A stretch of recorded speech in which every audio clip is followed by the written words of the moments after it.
In this video, I'm going to walk you through how to use TradingView Watchlist like a pro. More specifically, I'll show you how to create watch lists and my pro tip for importing watch lists when you're dealing with hundreds of ticker symbols. For example, say the S&P 500 and you want to break down 500 stocks. I'll also show you how to break down them into a list within a list for easy charting and organization. Let's get started. So if you're familiar with TradingView, you have the ability to create lists. As we look at my screen here, you're looking at a list of the Mag 7 stocks. So you got Apple, Nvidia, Microsoft, Google, Amazon, and Tesla. The powerful point about having lists is that I can easily click and go through the Mag 7 and look at their charts and see how they're performing on the day. But here's where this gets really crucial. When you click the drop down, you can see that if you scroll all the way to the bottom, you can hit open list.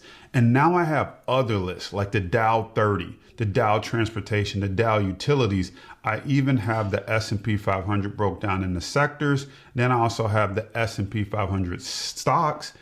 Then I have them organized by subsectors, which I'll show you in a moment. Now, the reason this becomes super powerful and important is one of the things that I teach inside of Power Trades University, which is I teach my students how to do what's called the top-down method, which is where you look at the broader market, the S&P 500, you say, is it in a bearish or a bullish trend? Then you go to the subsectors and say, which sectors are in a bullish or a bearish trend? And then you drill down to the individual stocks. Let me show you what I mean. So when you look at the S&P 500, obviously you can just type the SPX. You have the S&P 500. But do you know what stocks or what sector is causing the S&P 500 to be up today? Most of the time you don't. But with the power of list or sectors in the list, you can now sort by positive cash flow just by clicking this change button right here. So you can say, who's the biggest change positive for the day or who's the biggest change negative. So you can see right here that the XLK is actually what's driving the S&P 500 up. Then you have the XLI, which is the industrials driving the S&P 500 up. Then you have the XLC, which is the communications sector, and the XLY, the consumer discretionary. So what this will tell us or allow us to do is say, wow, now what stocks in the XLK or the technology sector are driving it. So we can then go here. If I open my list, I can go to the XLK, which is the technology stocks, and there's 73. And now I have a list of all those. Once again, I can sort by positive cash flow and I can see, or should I say positive change on the day. And I can see that Mopar is helping, Clack, ScanDisk is rebounded, App, TDY, Seagate, LTE, Avago or Broadcom, AVGO. So now you can quickly start to see which of these stocks are helping power the XLK, which is helping power the S&P 500. Now, let's talk about how to do this. First way that you could do this is you can come in here and you can create a list by clicking this button right here, create a list, and you can name the list. So we'll call this test, and then we'll call it XLK.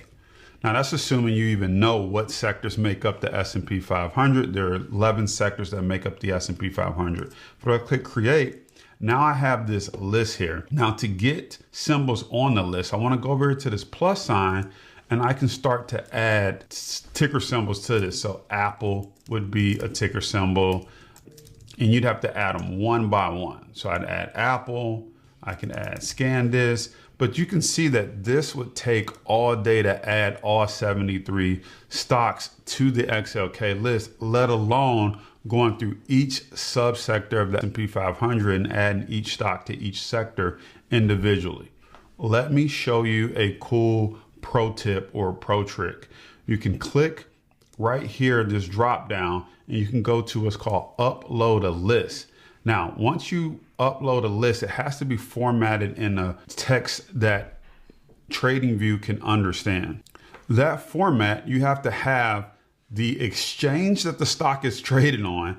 Then you have to have the ticker symbol. So the exchange followed by a colon, then a ticker symbol, then a comma.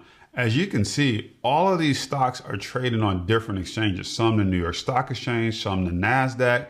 And so it would take a ton of time for you to do this manually. But don't worry, link in the description where you can get my watch list built out from the S&P 500, the subsectors, and the individual stocks so that I can save you some time from doing this. But here's what happens when you import the list. The list, once it's imported, you can see I have the S&P 500. So if I just want all the stocks that are in the S&P 500, I can look at them and sort those by what's moving today. And then I can start to just quickly go through my charts and see what's going on. But I can also pull up the S&P 500 sorted by sectors. So, or you can see here section by sector. So if I click on that, what happens is now I have the consumer discretionary stocks that are in the S&P 500. But then when I click this drop down, I can look at all the stocks in the consumer discretionary. If I say, well, I want to jump down here to tech in the S&P 500, I can click on the XLK. Then I can see all of the stocks that are sorted by the XLK. I'm hoping you can start to see how this makes it easier to look at the broader market, then drill down into the sectors that make up the S&P 500, then drill down to the individual stocks, which again, I teach this in Power Trades University to my students. I call it the top-down method. And you can do the same thing here in TradingView by, again, clicking the link in the description and importing these watch lists. Now, let me show you one other thing that you could also do with this. You can also create the individual sector. So if you don't want to hop around between the S&P 500 sector, you could just also create a list where you have the individual sector where you just pop into, say, utilities and want to see what's going on with the utilities. Big picture, you can group all 500 of the S&P 500 stocks together. You can group just the sectors of the S&P 500 together and say, how are the sectors doing?